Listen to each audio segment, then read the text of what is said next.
हर हर महादेव। महाशिव पुराण कथा के सीरीज में आपका स्वागत है। शिव पुराण को 7 संहिताओं और 11 खंडों में बांटा गया है, जिन्हें अलग अलग एपिसोड में बांटकर सुनाया जाएगा। फिलहाल इस एपिसोड में आप सुनेंगे शिव महापुराण का महात्म्य। पहला अध्याय, सूत जी द्वारा शिव पुराण की महिमा का वर्णन। श्री शौनक जी ने पूछा, महाज्ञानी सूत जी, आप संपूर्ण सिद्धांतों के ज्ञाता हैं, कृपया मुझसे पुराणों के सार का वर्णन करें। ज्ञान और वैराग्य सहित भक्ति से प्राप्त विवेक की वृद्धि कैसे होती है तथा साधु पुरुष कैसे अपने काम क्रोध आदि विकारों का निवारण करते हैं। इस कलयुग में सभी जीव आसुरी स्वभाव के हो गए हैं, अतः कृपा करके मुझे ऐसा साधन बताइए जो कल्याणकारी एवं मंगलकारी हो तथा पवित्रता लिए हो। प्रभु, वह ऐसा साधन हो जिससे मनुष्य की शुद्धि हो जाए और उस निर्मल हृदय वाले पुरुष को सदैव के लिए शिव की प्राप्ति हो जाए। श्री सूत जी ने उत्तर दिया, शौनक जी, आप धन्य हैं, क्योंकि आपके मन में पुराण कथा को सुनने के लिए अपार प्रेम व लालसा है। इसलिए मैं तुम्हें परम उत्तम शास्त्र की कथा सुनाता हूँ। वत्स, संपूर्ण सिद्धांत से संपन्न, भक्ति को बढ़ाने वाला तथा शिव जी को संतुष्ट करने वाला अमृत के समान दिव्य शास्त्र है शिव पुराण। इसका पूर्व काल में शिव जी ने ही प्रवचन किया था। गुरुदेव व्यास ने सनत कुमार मुनि का उपदेश पाकर आदरपूर्वक इस पुराण की रचना की है। यह पुराण कलयुग में मनुष्यों के हित का परम साधन है। शिव पुराण परम उत्तम शास्त्र है। इस पृथ्वी लोक में सभी मनुष्यों को भगवान शिव के विशाल स्वरूप को समझना चाहिए। इसे पढ़ना एवं सुनना सर्वसाधन है। यह मनोवांछित फलों को देने वाला है। इससे मनुष्य निष्पाप हो जाता है तथा इस लोक में सभी सुखों का उपभोग करके अंत में शिवलोक को प्राप्त करता है। शिव पुराण में 24,000 श्लोक हैं, जिसमें 7 संहिताएं हैं। शिव पुराण परब्रह्म परमात्मा के समान गति प्रदान करने वाला है। मनुष्य को पूरी भक्ति एवं संयम पूर्वक इसे सुनना चाहिए। जो मनुष्य प्रेम पूर्वक नित्य इसको बाँचता है या इसका पाठ करता है, वह निःसंदेह पुण्यात्मा है। भगवान शिव उस विद्वान पुरुष पर प्रसन्न होकर उसे अपना धाम प्रदान करते हैं। प्रतिदिन आदरपूर्वक शिव पुराण का पूजन करने वाले मनुष्य संसार में संपूर्ण भोगों को भोग कर भगवान शिव के पद को प्राप्त करते हैं। वे सदा सुखी रहते हैं। शिव पुराण में भगवान शिव का सर्वस्व है। इस लोक और परलोक में सुख की प्राप्ति के लिए आदरपूर्वक इसका सेवन करना चाहिए। यह निर्मल शिव पुराण धर्म, अर्थ, काम और मोक्ष रूप चारों पुरुषार्थों को देने वाला है। अतः सदा प्रेम पूर्वक इससे सुनना एवं पढ़ना चाहिए। इस प्रकार पहला अध्याय समाप्त हुआ। शिव पुराण महात्म्य का दूसरा अध्याय, देवराज को शिवलोक की प्राप्ति और चंचुला का संसार से वैराग्य। श्री शौनक जी ने पूछा, आप धन्य हैं सूत जी, आप परमार्थ तत्व के ज्ञाता हैं। आपने हम पर कृपा करके हमें यह अद्भुत और दिव्य कथा सुनाई है। भूतल पर इस कथा के समान कल्याण का और कोई साधन नहीं है। आपकी कृपा से यह बात हमने समझ ली है। सूत जी, इस कथा के दौरान कौन से पापी शुद्ध होते हैं, उन्हें कृपा पूर्वक बताकर इस जगत को कृतार्थ कीजिए। सूत जी बोले, मुने, जो मनुष्य पाप, दुराचार तथा काम, क्रोध, मद, लोभ में निरंतर डूबे रहते हैं, वे भी शिव पुराण पढ़ने अथवा सुनने से शुद्ध हो जाते हैं तथा उनके पापों का पूर्णतया नाश हो जाता है। इस विषय में मैं तुम्हें एक कथा सुनाता हूँ। बहुत पहले की बात है।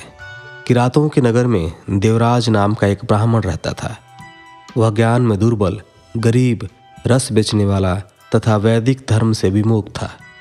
वह स्नान संध्या नहीं करता था तथा उसमें वैश्यवृत्ति बढ़ती ही जा रही थी। वह भक्तों को ठगता था। उसने अनेक मनुष्यों को मारकर उन सबका धन हड़प लिया था। उस पापी ने थोड़ा सा भी धन धर्म के काम में नहीं लगाया था। वह वेश्यागामी तथा आचार भ्रष्ट था। एक दिन वह घूमता हुआ दैवयोग से प्रतिष्ठानपुर, जो कि फिलहाल के झूसी प्रयाग में है, वहाँ जा पहुँचा। वहाँ उसने एक शिवालय देखा जहाँ बहुत से साधु महात्मा एकत्र हुए थे। देवराज वहीं ठहर गया। वहाँ रात में उसे ज्वर आ गया, अर्थात बुखार आ गया और उससे बड़ी पीड़ा होने लगी। वहीं पर एक ब्राह्मण देवता शिव पुराण की कथा सुना रहे थे। ज्वर में पड़ा देवराज भी ब्राह्मण के मुख से शिव कथा को निरंतर सुनता रहता था। 1 मास बाद देवराज ज्वर से पीड़ित अवस्था में चल बसा। यमराज के दूत उसे बांध कर यमपुरी ले गए। तभी वहां शिवलोक से भगवान शिव के पार्षद गण आ गए। वे कर्पूर के समान उज्जवल थे। उनके हाथ में त्रिशूल, संपूर्ण शरीर पर भस्म और गले में रुद्राक्ष की माला उनके शरीर की शोभा बढ़ा रही थी। उन्होंने यमराज के दूतों को मार पीट कर देवराज को यमदूतों के चंगुल से छुड़ा लिया और वे उसे अपने अद्भुत विमान में बिठाकर जब कैलाश पर्वत पर ले जाने लगे तो यमपुरी में कोलाहल मच गया, जिसे सुनकर यमराज अपने भवन से बाहर आए। साक्षात रुद्रों के समान प्रतीत होने वाले इन दूतों का धर्मराज ने विधि पूर्वक पूजन कर ज्ञान दृष्टि से सारा मामला जान लिया। उन्होंने भय के कारण भगवान शिव के दूतों से कोई बात नहीं पूछी। तत्पश्चात शिवदूत देवराज को लेकर कैलाश चले गए और वहां पहुंचकर उन्होंने ब्राह्मण को करुणावतार भगवान शिव के हाथों सौंप दिया। शौनक जी ने कहा, महाभाग सूत जी, आप सर्वज्ञ हैं। आपकी कृपा प्रसाद से मैं कृतार्थ हुआ। इस इतिहास को सुनकर मेरा मन आनंदित हो गया है। अतः भगवान शिव में प्रेम बढ़ाने वाली दूसरी कथा भी कहिए। 3रा अध्याय। श्री सूत जी बोले, शौनक सुनो, मैं तुम्हारे सामने एक अन्य गोपनीय कथा का वर्णन करूंगा, क्योंकि तुम शिव भक्तों में अग्रगण्य एवं वेदवेताओं में श्रेष्ठ हो। समुद्र के निकटवर्ती प्रदेश में वाष्कल नामा गांव है, जहां वैदिक धर्म से विमुख महापापी मनुष्य रहते हैं। वे सभी दुष्ट हैं एवं उनका मन दूषित विषय भोगों में ही लगा रहता है। वे देवताओं एवं भाग्य पर विश्वास नहीं करते। वे सभी कुटिल वृत्ति वाले हैं, किसानी करते हैं और विभिन्न प्रकार के अस्त्र शस्त्र रखते हैं। वे व्याभिचारी हैं। वे इस बात से पूर्णतः अनजान हैं कि ज्ञान, वैराग्य तथा सद्धर्म ही मनुष्य के लिए परम पुरुषार्थ है। वे सभी पशु बुद्धि हैं। अन्य समुदाय के लोग भी उन्हीं की तरह बुरे विचार रखने वाले धर्म से विमुख हैं। वे नित्य कुकर्म में लगे रहते हैं एवं सदा विषय भोगों में डूबे रहते हैं।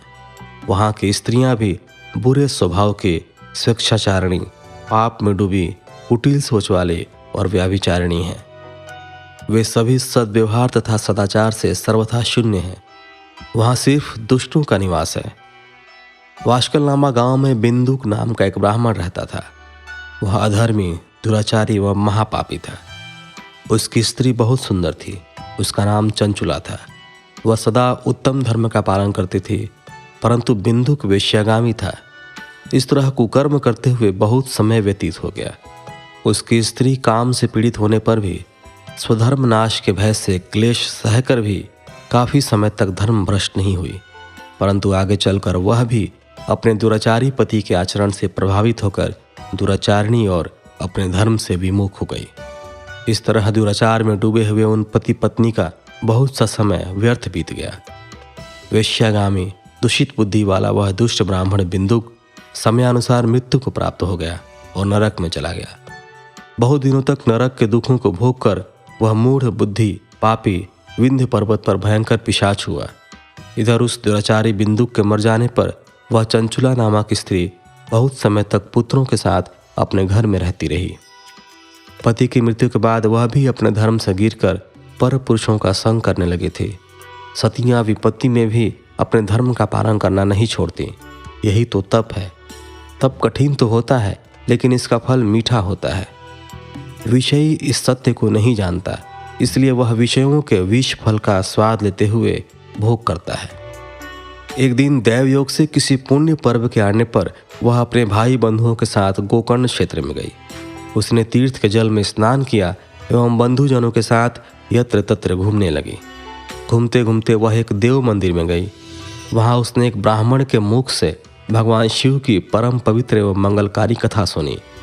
कथावाचक ब्राह्मण कह रहे थे, जो स्त्रियां व्यभिचार करती हैं वे मरने के बाद जब यमलोक जाती हैं तो यमराज के दूत उन्हें तरह तरह से यंत्रणा देते हैं। वे उसके कामांगों को तप्त लौह दंडों से दागते हैं।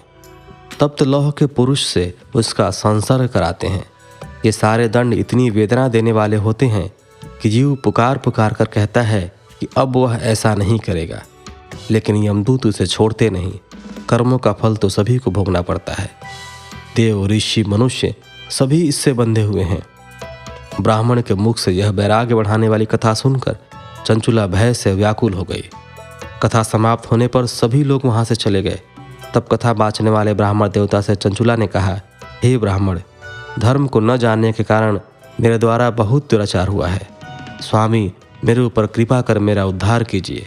आपके प्रवचन को सुनकर मुझे इस संसार से वैराग्य हो गया है। मुझ मूढ़ चित्त वाली पापिनी को धिक्कार है। मैं निंदा के योग्य हूँ। मैं बुरे विषयों में फंसकर अपने धर्म से विमुख हो गई थी। कौन मुझ जैसी कुमार्ग में मन लगाने वाली पापनी का साथ देगा? जब यमदूत मेरे गले में फंदा डालकर मुझे बांध कर ले जाएंगे और नरक में मेरे शरीर के टुकड़े करेंगे, तब मैं कैसे उन महायातनाओं को सहन कर पाऊंगी? मैं सब प्रकार से नष्ट हो गई हूँ, क्योंकि अभी तक मैं हर तरह से पाप में डूबी रही हूँ। हे ब्राह्मण, आप मेरे गुरु हैं, आप ही मेरे माता पिता हैं। मैं आपकी शरण में आई हूँ। मुझ अबला का अब आप ही उद्धार कीजिए। सूत जी कहते हैं, शौनक, इस प्रकार विलाप करती हुई चंचुला ब्राह्मण देवता के चरणों में गिर पड़ी। तब ब्राह्मण ने उसे कृपापूर्वक उठाया। इस प्रकार तीसरा अध्याय समाप्त हुआ।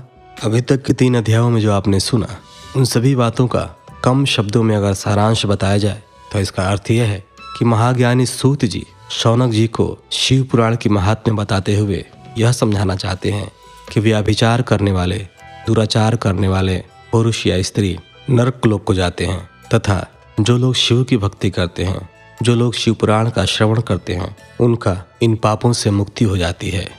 वे सभी प्रकार के बंधनों से मुक्त होते हैं। उनका मन निर्मल हो जाता है। वे धर्म के पथ को अपनाते हैं। महाशिव पुराण कथा, चौथा अध्याय।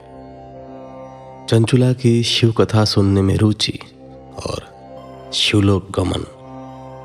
ब्राह्मण बोले, नारी, तुम सौभाग्यशाली हो जो भगवान शंकर की कृपा से तुमने वैराग्यपूर्ण शिव पुराण की कथा सुनकर समय से अपनी गलती का एहसास कर लिया है।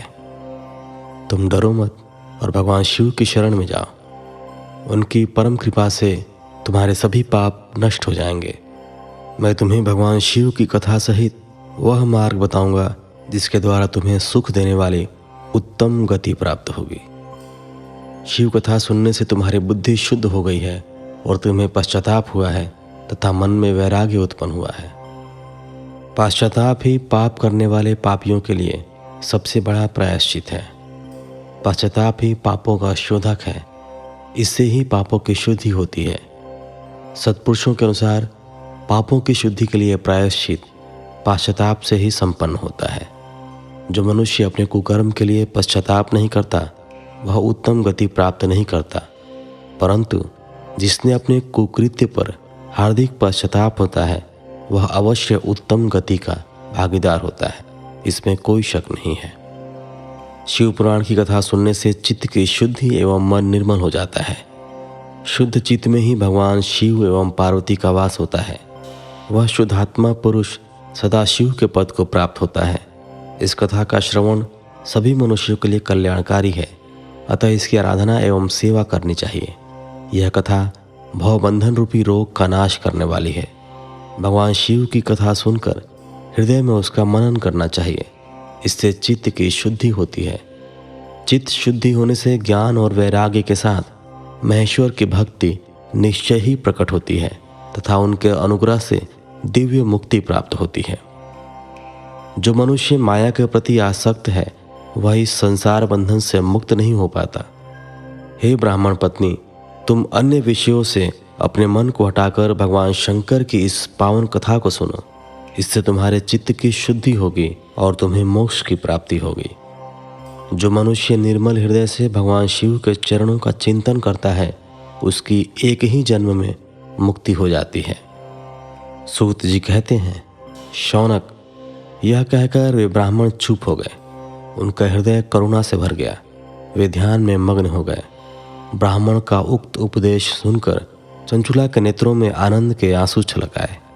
वह हर्ष भरे हृदय से ब्राह्मण देवता के चरणों में गिर गई और हाथ जोड़कर बोली, मैं कृतार्थ हो गई।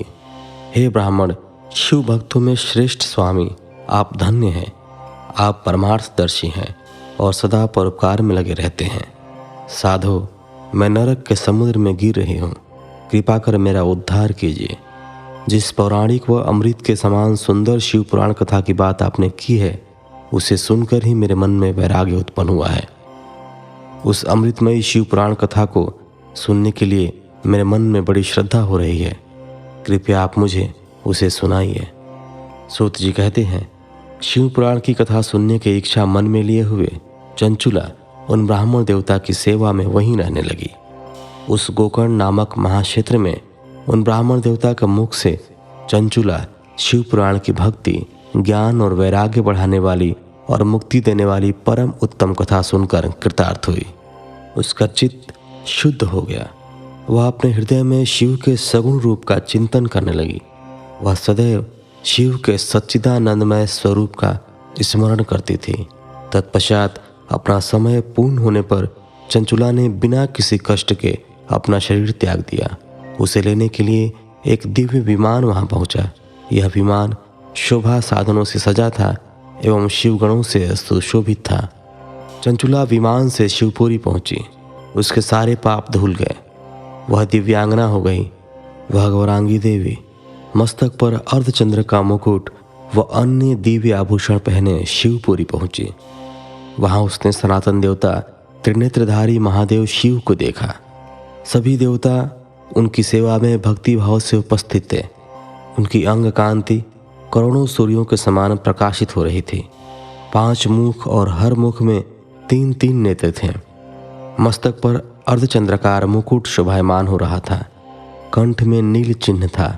उनके साथ में देवी गौरी विराजमान थी, जो विद्युत पुंज के समान प्रकाशित हो रही थी। महादेव जी की कांति कपूर के समान गौर थी। उनके शरीर पर श्वेत वस्त्र थे तथा शरीर श्वेत भस्म से युक्त था। इस प्रकार भगवान शिव के परम उज्ज्वल रूप के दर्शन कर चंचुला बहुत प्रसन्न हुई। उसने भगवान को बारंबार प्रणाम किया और हाथ जोड़कर प्रेम, आनंद और संतोष से युक्त हो विनीत भाव से खड़ी हो गई। उसके नेत्रों से आनंद अश्रुओं की धारा बहने लगी। भगवान शंकर एवं भगवती गौरी उमा ने करुणा के साथ सौम्य दृष्टि से देखकर चंचुला को अपने पास बुलाया। गौरी उमा ने उसे प्रेम पूर्वक अपनी सखी बना लिया। चंचुला सुखपूर्वक भगवान शिव के धाम में उमा देवी की सखी के रूप में निवास करने लगी। 5वां अध्याय, बिंदु का पिशाच योनि से उद्धार। सूत जी बोले, शौनक, एक दिन चंचुला आनंद में मग्न उमा देवी के पास गई और दोनों हाथ जोड़कर उनकी स्तुति करने लगी। चंचुला बोली, हे गिरिराज नंदिनी स्कंद माता उमा, आप सभी मनुष्यों एवं देवताओं द्वारा पूज्य तथा समस्त सुखों को देने वाली हैं। आप शंभु प्रिया हैं। आप ही सगुणा और निर्गुणा हैं। हे सच्चिदानंद स्वरूपिणी, आप ही प्रकृति की पोषक हैं।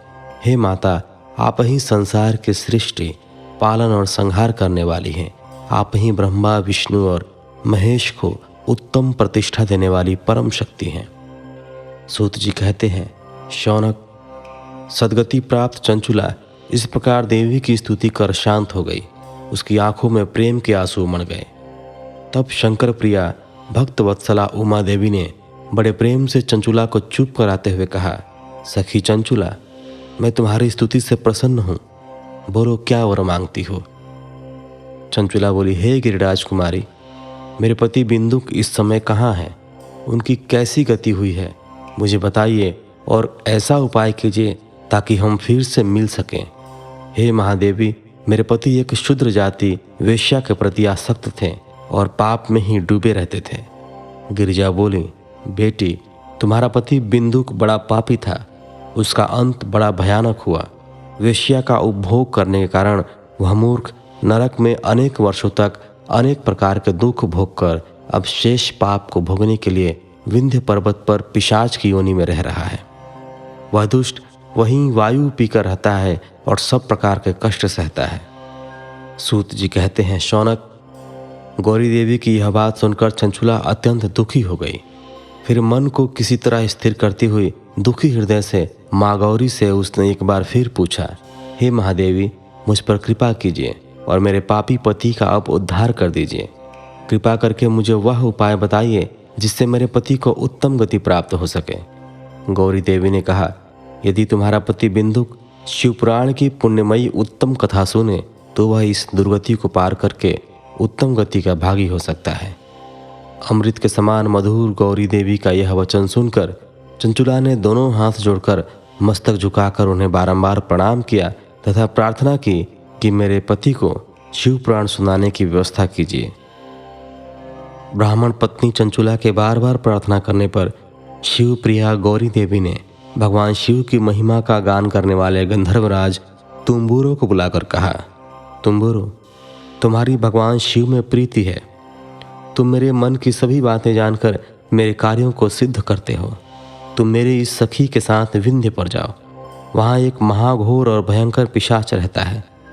पूर्व जन्म में वह पिशाच बिंदुक नामक ब्राह्मण मेरी सखी चंचुला का पति था। वह वेश्यागामी हो गया। उसने स्नान, संध्या आदि नित्य कर्म छोड़ दिए। क्रोध के कारण उसकी बुद्धि भ्रष्ट हो गई।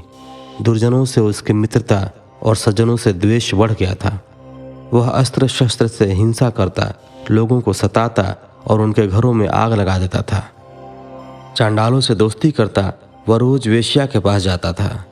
पत्नी को त्याग कर दुष्ट लोगों से दोस्ती कर उन्हीं के संपर्क में रहता था। वह मृत्यु तक दुराचार में फंसा रहा।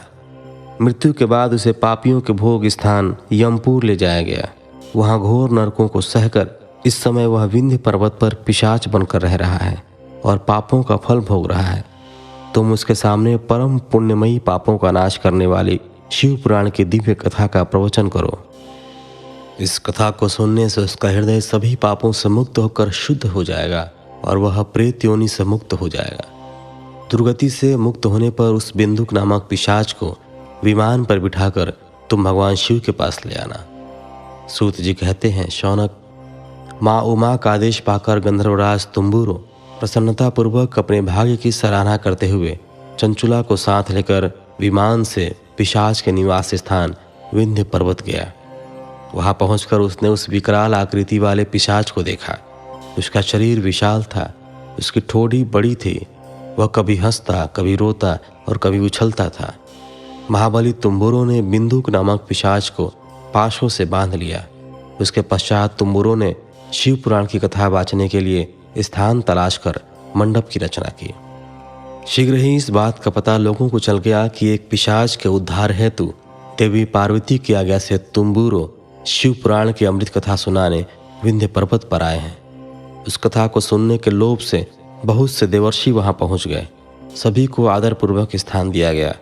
पिशाच बिंदु को पाशों में बांधकर आसन पर बिठाया गया और तब तुम्बुरो ने परम उत्तम शिव पुराण की अमृत कथा का गान शुरू किया। उसने पहली विद्येश्वर संहिता से लेकर 7वीं वायु संहिता तक शिवपुराण की कथा का स्पष्ट वर्णन किया। 7 संहिताओं सहित शिवपुराण को सुनकर सभी श्रोता कृतार्थ हो गए। परम पुण्यमय शिवपुराण को सुनकर पिशाच सभी पापों से मुक्त हो गया और उसने पिशाच शरीर का त्याग कर दिया। शीघ्र ही उसका रूप दिव्य हो गया। उसका शरीर गौर वर्ण का हो गया। शरीर पर श्वेत वस्त्र एवं पुरुषों के आभूषण आ गए। इस प्रकार दिव्य देहधारी होकर बिंदुक अपनी पत्नी चंचुला के साथ स्वयं भी भगवान शिव का गुणगान करने लगा। उसे इस दिव्य रूप में देखकर सभी को बहुत आश्चर्य हुआ। उसका मन परम आनंद से परिपूर्ण हो गया। सभी भगवान महेश्वर के अद्भुत चरित्र को सुनकर कृतार्थ हो उनका यशोगान करते हुए अपने अपने धाम को चले गए। बिंदुक अपनी पत्नी चंचुला के साथ विमान में बैठकर शिवपुरी की ओर चल दिया। महेश्वर के गुणों का गान करते हुए बिंदुक अपनी पत्नी चंचुला एवं तंबूरा के साथ शीघ्र ही शिवधाम पहुंच गया। भगवान शिव एवं देवी पार्वती ने उसे अपना पार्षद बना लिया। दोनों पति पत्नी सुखपूर्वक भगवान महेश्वर एवं देवी गौरी के श्री चरणों में अविचल निवास पाकर धन्य हो गए। शिवपुराण कथा 6ठा अध्याय। शिवपुराण के श्रवण की विधि। शौनक जी कहते हैं, महापराग सूत जी, आप धन्य एवं शिव भक्तों में श्रेष्ठ हैं। हम पर कृपा कर हमें कल्याणमय शिवपुराण के श्रवण की विधि बताइए, जिससे सभी श्रोताओं को संपूर्ण उत्तम फल की प्राप्ति हो। सूत जी ने कहा, मुने शौनक, तुम्हें संपूर्ण फल की प्राप्ति के लिए मैं शिव पुराण की विधि सविस्तार बताता हूँ। सर्वप्रथम किसी ज्योतिषी को बुलाकर दान में संतुष्ट कर उससे कथा का शुभ मुहूर्त निकलवाना चाहिए और उसकी सूचना का संदेश सभी लोगों तक पहुंचाना चाहिए कि हमारे यहाँ शिव पुराण की कथा होने वाली है। अपने कल्याण की इच्छा रखने वालों को इसे सुनने अवश्य पधारना चाहिए। देश विदेश में जो भी भगवान शिव के भक्त हों तथा शिव कथा के कीर्तन और श्रवण के उत्सुक हों, उन सभी को आदरपूर्वक बुलाना चाहिए और उनका आदर सत्कार करना चाहिए। शिव पुराण सुनने के लिए मंदिर, तीर्थ, वन प्रांत अथवा घर में ही उत्तम स्थान का निर्माण करना चाहिए। केले के खंभों से सुशोभित कथा मंडप तैयार कराएं। उसे सब और फल, पुष्प, सुंदर चंदोवे से अलंकृत करना चाहिए। चारों कोनों पर ध्वज लगाकर उसे विभिन्न सामग्री से सुशोभित करें। भगवान शंकर के लिए भक्तिपूर्वक दिव्य आसन का निर्माण करना चाहिए। कथावाचक के लिए भी दिव्य आसन का निर्माण करना चाहिए। नियम पूर्वक कथा सुनने वालों के लिए भी सुयोग्य आसन की व्यवस्था करें तथा अन्य लोगों के बैठने की भी व्यवस्था करें। कथा वाचने वाले विद्वान के प्रति कभी बुरी भावना न रखें। संसार में जन्म तथा गुणों के कारण बहुत से गुरु होते हैं, परंतु उन सब में पुराणों का ज्ञाता ही परम गुरु माना जाता है। पुराणवेत्ता पवित्र, शांत, साधु, ईर्ष्या पर विजय प्राप्त करने वाला और दयालु होना चाहिए। ऐसे गुणी मनुष्य को इस पुण्यमयी कथा को वाचना चाहिए। सूर्योदय से 3:30 पहर तक इसे वाचने का उपयुक्त समय है। मध्याह्न काल में 2 घड़ी तक कथा बंद रखनी चाहिए ताकि लोग मल मूत्र का त्याग कर सकें। जिस दिन से कथा शुरू हो रही है उससे 1 दिन पहले व्रत ग्रहण करें। कथा के दिनों में प्रातःकाल का नित्य कर्म संक्षेप में कर लेना चाहिए। वक्ता के पास उसकी सहायता हेतु एक विद्वान व्यक्ति को बैठाना चाहिए जो कि सब प्रकार के संशयों को दूर कर लोगों को समझाने में कुशल हो। कथा में आने वाले विघ्नों को दूर करने के लिए सर्वप्रथम गणेश जी का पूजन करना चाहिए। भगवान शिव व शिव पुराण की भक्ति भाव से पूजा करें। तत्पश्चात श्रोता तन मन से शुद्ध होकर आदरपूर्वक शिव पुराण की कथा सुने। जो वक्ता और श्रोता अनेक प्रकार के कर्मों से भटक रहे हों, काम आदि 6 विकारों से युक्त हों, वे पुण्य के भागी नहीं हो सकते। जो मनुष्य अपनी सभी चिंताओं को भूलकर कथा में मन लगाते हैं, उन शुद्ध बुद्धि मनुष्यों को उत्तम फल की प्राप्ति होती है। 7वां अध्याय, श्रोताओं द्वारा पालन किए जाने वाले नियम। सूत जी बोले, शौनक, शिव पुराण सुनने का व्रत लेने वाले पुरुषों के लिए जो नियम है उन्हें भक्तिपूर्वक सुनो। शिव पुराण की पुण्यमयी कथा नियम पूर्वक सुनने से बिना किसी विघ्न बाधा के उत्तम फल की प्राप्ति होती है। दीक्षा रहित मनुष्य को कथा सुनने का अधिकार नहीं है, अतः पहले वक्ता से दीक्षा ग्रहण करनी चाहिए। नियम पूर्वक कथा सुनने वाले मनुष्य को ब्रह्मचर्य का अच्छी तरह से पालन करना चाहिए।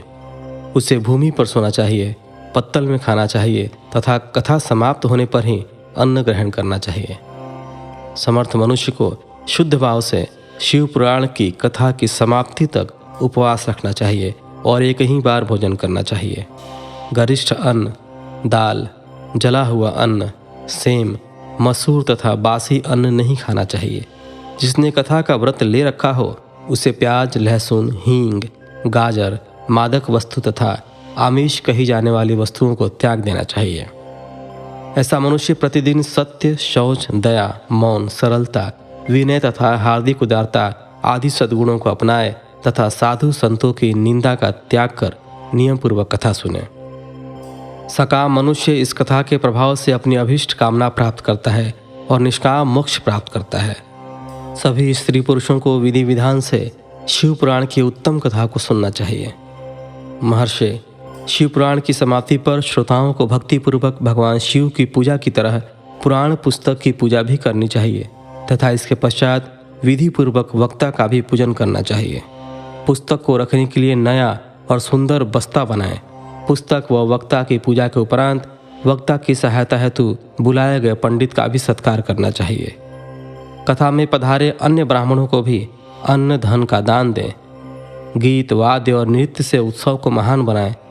विरक्त मनुष्य को कथा समाप्ति पर गीता का पाठ करना चाहिए तथा गृहस्थ को श्रवण कर्म की शांति हेतु होम करना चाहिए। होम रुद्र संहिता के श्लोकों द्वारा अथवा गायत्री मंत्र के द्वारा करें। यदि हवन करने में असमर्थ हो तो भक्तिपूर्वक शिव सहस्त्र नाम का पाठ करें। कथा श्रवण संबंधी व्रत की पूर्णता के लिए शहद से बनी खीर का भोजन 11 ब्राह्मणों को कराकर उन्हें दक्षिणा दें। समृद्ध मनुष्य 3 तोले सोने का एक सुंदर सिंहासन बनाए और इसके ऊपर लिखी अथवा लिखाई हुई शिव पुराण की लिखी पोथी विधि पूर्वक स्थापित करें तथा पूजा करके दक्षिणा चढ़ाएं। फिर आचार्य का वस्त्र, आभूषण एवं गंध से पूजन करके दक्षिणा सहित वह पुस्तक उन्हें भेंट कर दें। शौनक, इस पुराण के दान के प्रभाव से भगवान शिव का अनुग्रह पाकर मनुष्य भवबंधन से मुक्त हो जाता है। शिव पुराण को विधि पूर्वक संपन्न करने पर यह संपूर्ण फल देता है तथा भोग और मोक्ष प्रदान करता है। मुने, शिव पुराण का सारा महात्म्य जो संपूर्ण फल देने वाला है मैंने तुम्हें सुना दिया। अब आप और क्या सुनना चाहते हो? श्रीमान, शिव पुराण सभी पुराणों के माथे का तिलक है। जो मनुष्य सदा भगवान शिव का ध्यान करते हैं, जिनकी वाणी शिव के गुणों की स्तुति करते हैं और जिनके दोनों कान उनकी कथा सुनते हैं, उनका जीवन सफल हो जाता है। वे संसार सागर से पार हो जाते हैं। ऐसे लोग इहलोक और परलोक में सदा सुखी रहते हैं। भगवान शिव के सच्चिदानंदमय स्वरूप का स्पर्श पाकर ही समस्त प्रकार के कष्टों का निवारण हो जाता है। उनकी महिमा जगत के बाहर और भीतर दोनों जगह विद्यमान है। उन अनंत आनंद रूप परम शिव की मैं शरण लेता हूँ। इस प्रकार 7वां अध्याय समाप्त हुआ। पिछले 6वें और 7वें अध्याय में आपने शिव पुराण कथा श्रवण की विधि और साधक के द्वारा अपनाए जाने वाले नियमों के बारे में जाना। अगले एपिसोड में शिव पुराण के विद्येश्वर संहिता का पाठ शुरू किया जाएगा।